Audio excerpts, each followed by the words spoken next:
The crystalline towers of New Aurora Station pierced the eternal night of deep space, their surfaces reflecting the soft purple glow of the nearby nebula. Nyara adjusted her environmental suit settings as she stepped off her ship, her silvery skin adapting to the station's artificial atmosphere. The Asterian anthropologist's four-fingered hand clutched her research tablet closer, her large, almond-shaped eyes taking in every detail of humanity's furthest outpost. 20 stellar cycles of research had led her to this moment. Against the wishes of the Asterian High Council, she had pursued her fascination with humanity, a species that had exploded onto the galactic stage barely a century ago, leaving both wonder and wariness in their wake. "Welcome to New Aurora, Ambassador Nyara," a gruff voice called out. Station Commander Jackson strode toward her, his dark skin weathered by years in space, his uniform bearing the marks of both diplomatic service and combat experience. "Though I must admit, we're surprised the Asterian Science Academy finally decided to study us directly." Nyara's translator implant caught the subtle undertone of amusement in his voice. "The Academy didn't send me, Commander. I came of my own accord." She straightened her tall, willowy frame. "Your species fascinates me. You've achieved in a century what took most civilizations millennia." Jackson's expression remained neutral, but his eyes sparkled with interest. "And what exactly do you hope to learn about us?" "The truth behind the contradictions," Nyara replied, her inner eyelids blinking in rapid succession, an Asterian sign of excitement. "Your people are called both destroyers and creators, warriors and poets, savages and saints. How can one species embody such extremes?" The commander's laugh echoed through the docking bay. "You might need more than one lifetime to figure that out, Ambassador." He gestured toward the station's interior. "But you're welcome to try. Though I should warn you, we're not exactly a luxury resort out here. We're a frontier post, and frontier life can get interesting." As they walked through the station's corridors, Nyara observed the humans around her. Their movements were quick, efficient, almost predatory compared to her people's measured grace. Yet there was something compelling about their energy, their constant motion, their ceaseless drive forward. The station itself was a testament to human ingenuity, a sprawling complex of laboratories, living quarters, and military installations, all constructed in the shadow of an unstable wormhole. Where other species saw danger, humans saw opportunity. "Your quarters are in the diplomatic wing," Jackson explained, leading her through a series of security checkpoints.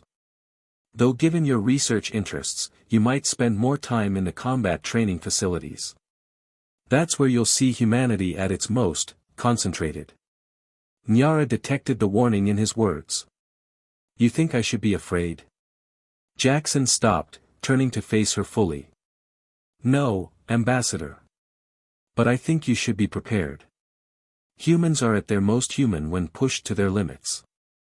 It's not always pretty, but it's always honest." Before Nyara could respond, alarms began blaring throughout the station. Jackson's posture changed instantly, tension rippling through his frame as he checked his communicator. "Multiple unauthorized signatures coming through the wormhole," he announced, his voice shifting from diplomatic to commanding in an instant. "Ambassador, I'm afraid your research is about to become very hands-on. We're under attack." Chaos erupted around them as crew members rushed to battle stations. Nyara watched in fascination as the humans transformed before her eyes, their movements becoming even sharper, their faces set with determined focus. There was no panic, only purpose.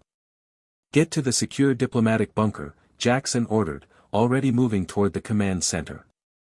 "You'll be safe there." "No," Nyara found herself saying, surprising both of them. "I came to study humans. What better opportunity than this?" Jackson stared at her for a long moment, then nodded sharply. "Stay close to me. An ambassador. Whatever happens next, remember, this is who we are. Both the violence and the valor." As they raced toward the command center, Nyara realized she was about to learn more about humanity in the next few hours than she had in 20 cycles of research. The station shuddered under the first impacts, and she saw something remarkable in the faces of every human they passed, not fear, but determination. Not resignation, but resolve. The truth about humans, she was beginning to understand, couldn't be found in data or historical records. It had to be witnessed firsthand, in moments like these, when the universe tested their limits and they refused to break. In the command center, screens flickered with tactical displays showing the approaching enemy vessels. Jackson took his position at the central console, issuing orders with calm authority. Nyara stood back, recording everything with her neural implants, knowing she was about to witness humanity in its purest form, facing impossible odds with impossible courage. The real question was, would she survive long enough to share what she learned? The command center of New Aurora Station pulsed with energy as tactical displays showed the approaching enemy vessels, sleek, predatory shapes that Nyara didn't recognize from any known species database. Commander Jackson's voice cut through the controlled chaos, directing defensive measures with practiced efficiency.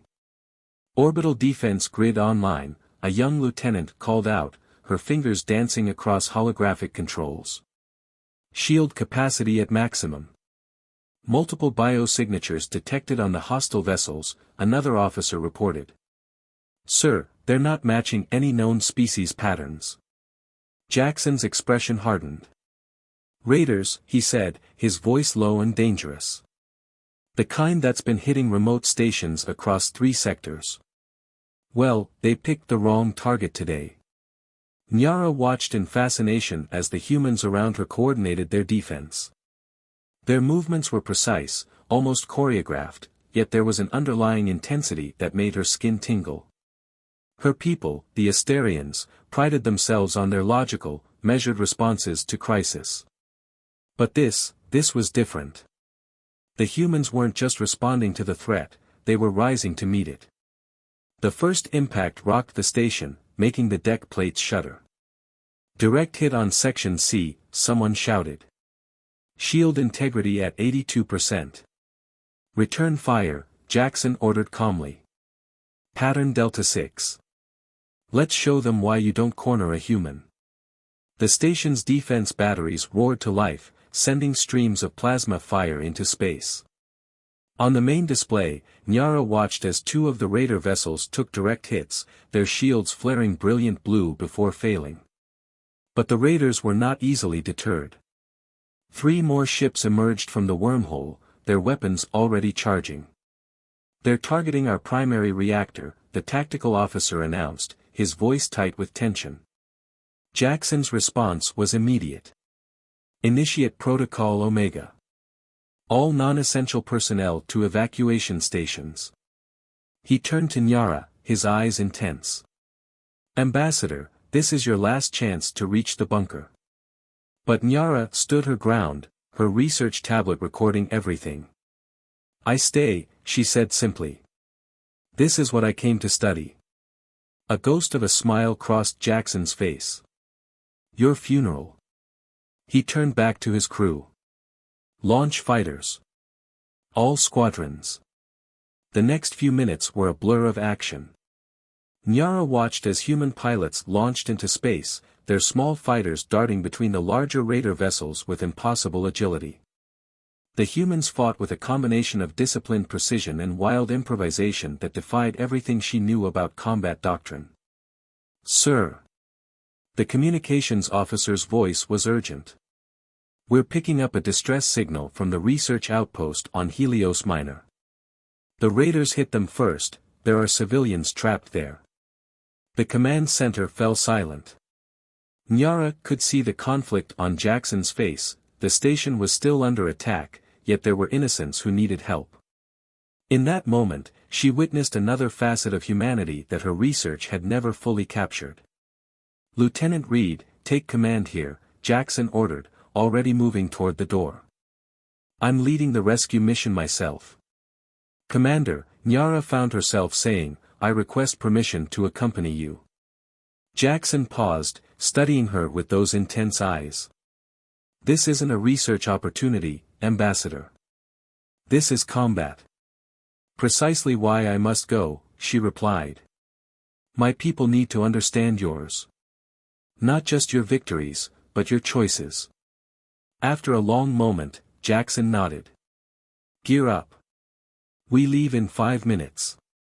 The next few moments were a whirlwind of activity as Nyara was fitted with combat armor modified for her Asterian physiology. The rescue team, 12 humans led by Jackson, moved with practiced efficiency, checking weapons and equipment. As they boarded the rescue shuttle, Nyara observed the subtle changes in the humans around her. Their earlier professional detachment had been replaced by something else, a focused intensity that seemed to radiate from them like heat. Remember, Jackson addressed his team, we're not just fighting raiders. We're showing the galaxy what humanity stands for. Those civilians don't care what species comes to their rescue, they just need heroes. Let's be those heroes. The shuttle launched into chaos. Space around New Aurora Station was a battlefield, fighter craft and energy weapons crisscrossing the void. Through it all, Jackson piloted with remarkable skill, weaving between debris in weapons fire. Nyara's research had never prepared her for this, the raw experience of human combat. It wasn't just about violence or survival. There was something more, something that made her four-chambered heart race with an emotion she couldn't quite name. As they approached Helios Minor, warnings blared through the shuttle. 2 raider vessels had broken off from the main attack to intercept them. Jackson's response was not fear or hesitation, but a fierce grin that transformed his entire face. Now, Ambassador, he said, his hands steady on the controls, you're about to see why humans have survived every attempt to destroy us. We don't just fight, we fight for something. And that makes all the difference. The shuttle plunged toward the research outpost, and Nyara realized she was about to learn the true meaning of human warfare, not through observation, but through direct experience. The question was, would this knowledge change her understanding of humanity, or would it change her understanding of herself? The rescue shuttle screamed through Helios Minor's atmosphere, trailing fire as raider ships pursued them through the purple-tinged clouds. Inside, Nyara gripped her harness as Jackson executed a series of maneuvers that seemed to defy both physics and sanity. Impact in 30 seconds. Lieutenant Reese called out, her dark braids whipping as the shuttle jerked violently. Research Outpost's main dome is breached, but we're reading survivors in the sublevel bunkers. Jackson's hands danced across the controls. Raiders have ground forces deployed. This isn't just a raid, it's an invasion. He turned to address his team. Change of plans. We're not just extracting civilians, we're taking back that outpost. Nyara observed the humans' reactions, expecting hesitation or protest. Instead, she saw only grim nods and determined expressions as they checked their weapons. The shuttle landed hard behind a ridge of crystalline formations, offering temporary cover from enemy fire. Ambassador, Jackson said as the team prepared to disembark, last chance to stay with the shuttle. Nyara checked her modified combat suit. My people believe in observing from a safe distance. Perhaps that's why we've never truly understood yours. A ghost of a smile crossed Jackson's face. Stay close. And remember, if anything happens to you, I'll have a diplomatic incident on my hands. They moved through Helios Minor's harsh landscape in 2 groups, using the planet's natural crystal formations as cover. The research outpost loomed ahead, a complex of interconnected domes now scarred by weapon fire and forced entry. Raiders patrolled the perimeter, their armor marking them as members of the notorious Crimson Void Collective. 17 hostiles visible, Sergeant Kira whispered, her cybernetic eye scanning the area. More inside, probably guarding the survivors. Jackson signaled the team to spread out. Priority is the civilians. We go room by room, fast and quiet until we reach the bunker. Then we make noise, lots of it. Nyara followed Jackson's group as they approached the outpost's secondary entrance. She had studied human combat tactics, but watching them in action was something else entirely. They moved like predators, each step precise, each movement calculated, yet somehow flowing together in perfect synchronization. The first engagement came suddenly. Two raiders rounded a corner, and Nyara witnessed humanity's combat efficiency firsthand. Before she could blink, Jackson and Reese had neutralized both threats without a sound, their movements almost beautiful in their lethal precision. Inside the outpost, evidence of the attack was everywhere. Scorched walls, shattered equipment, and signs of desperate resistance told a grim story. They encountered more raiders, and each time, the humans demonstrated why they were feared and respected across the galaxy. Bunker entrance ahead, Kira reported. Reading 32 civilian life signs. And. She paused, her cybernetic eye whirring. Company coming. Lots of it. Jackson's expression hardened. They know we're here. Kira, Reese, get to the bunker and start the evacuation. Everyone else, we hold this position. Ambassador, stay behind Dash. The wall beside them exploded inward as a raider heavy weapon team opened fire. Nyara found herself moving on instinct, diving behind a fallen column as plasma fire filled the air. The humans responded instantly, their return fire precise and devastating. What happened next would forever change Nyara's understanding of humanity. As raiders poured into the corridor, she witnessed not just combat, but the full spectrum of human potential. Jackson coordinated the defense while simultaneously protecting her, his movements efficient yet almost elegant. Each member of the team seemed to read each other's thoughts, covering angles, calling targets, moving like parts of a single organism. But it was more than just tactical efficiency. Nyara saw how they protected each other, how they called encouragement and warnings, how they refused to leave anyone behind. When Lieutenant Chen was wounded, two others immediately moved to cover him while a third administered medical aid, all while maintaining their defensive positions. Bunker secured. Kira's voice crackled over the comm, beginning evacuation, but we need time. Time, Jackson grunted, firing another burst, is something we don't have. He looked at Nyara, and she saw something in his eyes, not fear, but calculation. Ambassador, how good is your memory? Perfect recall, she replied, ducking as another explosion rocked the corridor. Why? Because someone needs to tell our story if we don't make it. He handed her a small data crystal. Research Outpost Defense Codes. If we fail, get to the central control room. You'll know what to do.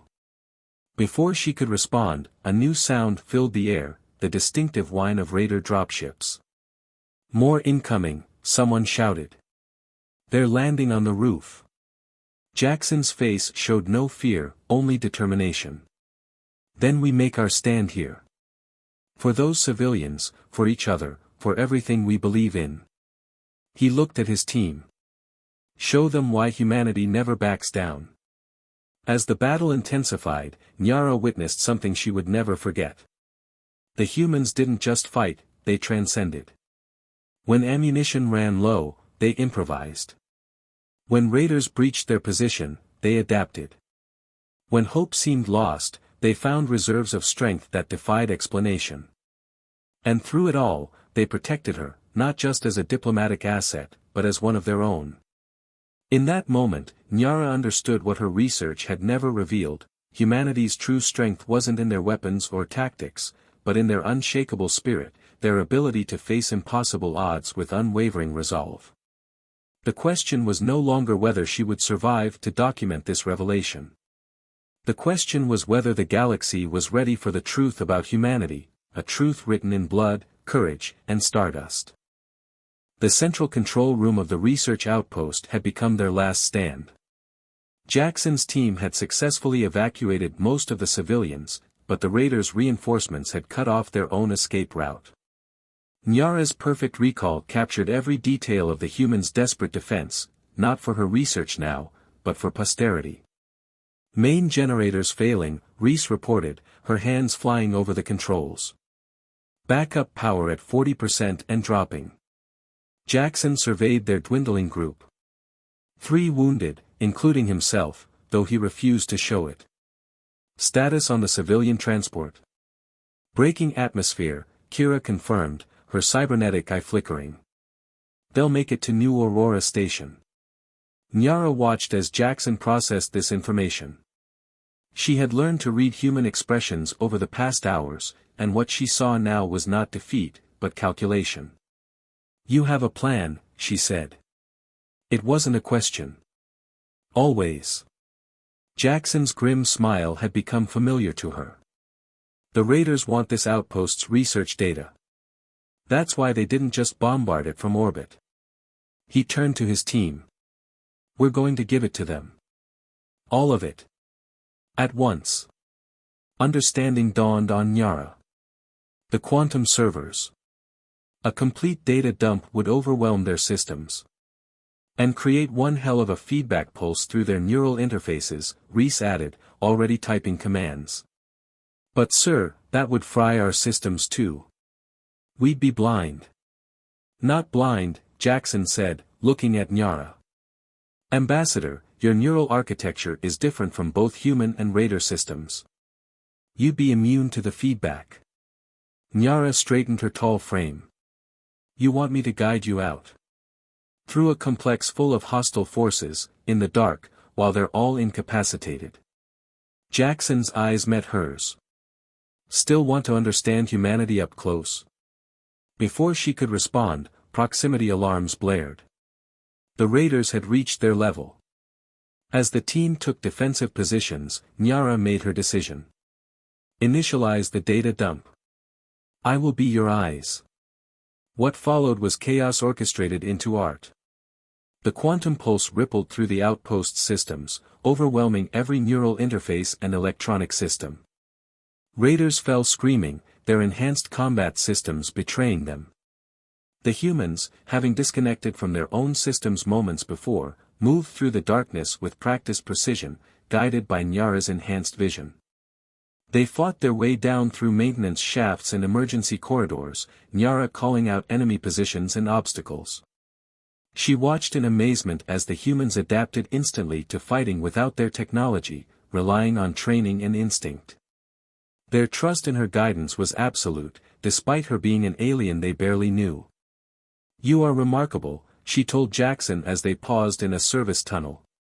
Your species. All of you. Save the compliments for when we're off this rock, he grunted, but she saw his smile in the darkness. They emerged from the outpost into Helios Minor's eternal twilight. The raiders' ships hung in the sky like wounded predators, their systems scrambled by the quantum pulse. But their reprieve was brief. Multiple contacts. Kira warned. They're launching ground forces. Everyone who wasn't plugged into their systems. Jackson made a quick decision. The mining tunnels. 2 kilometers to the emergency shuttle bay. He looked at his team. One last sprint. Show me what humanity's got left. As they ran, dodging enemy fire and navigating treacherous terrain, Nyara finally understood what she had come to study. Humanity's strength wasn't in their technology or their tactics. It was in their ability to adapt, to trust, to keep fighting when all logic said to surrender. It was beautiful and terrifying and unlike anything in her research. They reached the shuttle bay with raiders close behind. As they prepared for launch, Nyara looked at Jackson. I came seeking knowledge, she said. I found something more valuable. And what's that, Ambassador? Hope, she replied, as the shuttle's engines roared to life. For all our species. The raiders would pursue them through the surface-to-orbit gauntlet, but Nyara had no doubt they would survive. She had learned not to bet against humanity. 3 months after the Battle of Helios Minor, Nyara stood before the Asterian High Council, her research findings projected in holographic detail above the ancient chamber. The crystalline spires of the council hall caught the light of 3 setting suns, casting rainbow patterns across faces both skeptical and curious.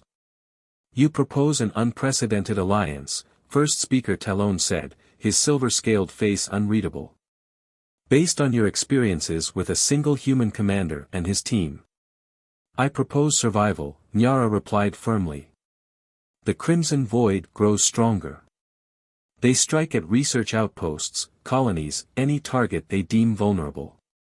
Humanity has proven they can stand against this threat. Through violence, another council member objected. Through ways that are not our own.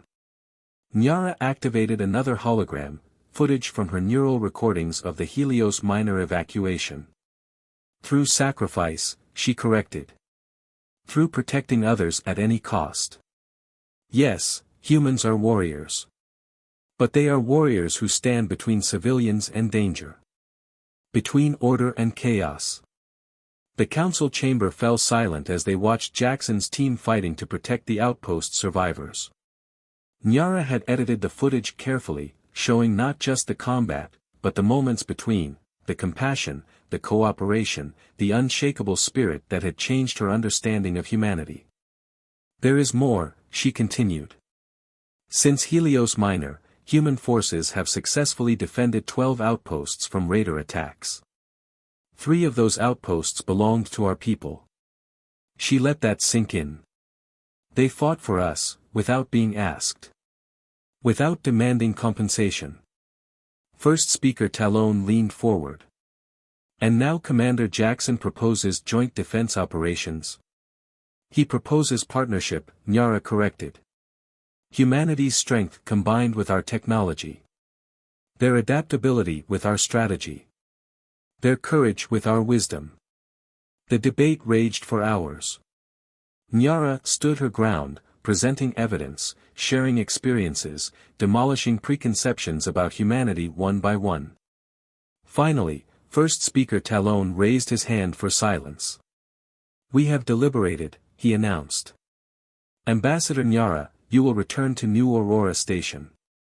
You will inform Commander Jackson that the Asterian Confederation accepts humanity's proposal for joint operations against the Crimson Void. The council chamber erupted in discussion, but Nyara barely heard it. Her mind was already back on New Aurora Station, imagining Jackson's reaction. He would smile that quiet smile of his, the one that said he had never doubted the outcome. 2 weeks later, she stood in New Aurora's observation deck, watching as the first Asterian defense ships took up position alongside human vessels. Jackson stood beside her, both of them silently appreciating the historic moment. Your report to the council, he said finally. I'd be interested to read it. Nyara turned to look at him. It wasn't just a report, Commander. It was a revelation. For 20 cycles, my people studied humanity from a distance, seeing only what we expected to see. It took one battle, one moment of crisis, to understand what you truly are. And what are we, Ambassador? You are the fire that forges bonds between stars, she replied. The force that turns enemies into allies, that transforms fear into hope. You are warriors, yes, but warriors who fight for more than victory. You fight for a future where fighting may no longer be necessary. Jackson smiled, not his warrior's smile, but something softer. Pretty poetic for a scientific report. Perhaps that is what I learned most of all, Nyara said, watching as human and Asterian ships began joint maneuvers. That understanding cannot come from observation alone. It must come from here. She placed a hand over her primary heart. The raiders won't know what hit them, Jackson mused, studying the combined fleet. No, Nyara agreed. They won't. Because they don't understand what I now know, that humanity's greatest strength isn't in how well you fight, but in how you inspire others to stand with you. As if to punctuate her words, alarms began blaring throughout the station. Raiders had been detected near a joint colony. Both human and Asterian ships moved in perfect coordination, preparing for battle. Jackson straightened his uniform. Duty calls, Ambassador. Indeed it does, Commander. Nyara fell into step beside him as they headed for the command center. Shall we show the galaxy what our peoples can accomplish together? His grin was answer enough. As they walked, Nyara reflected that her research was far from complete. Every day brought new insights into humanity's complexity, their contradictions, their incredible potential. But one thing she knew with certainty: the galaxy would never be the same now that humanity had shown them a new way forward. Together, they would forge a legacy that would span the stars themselves.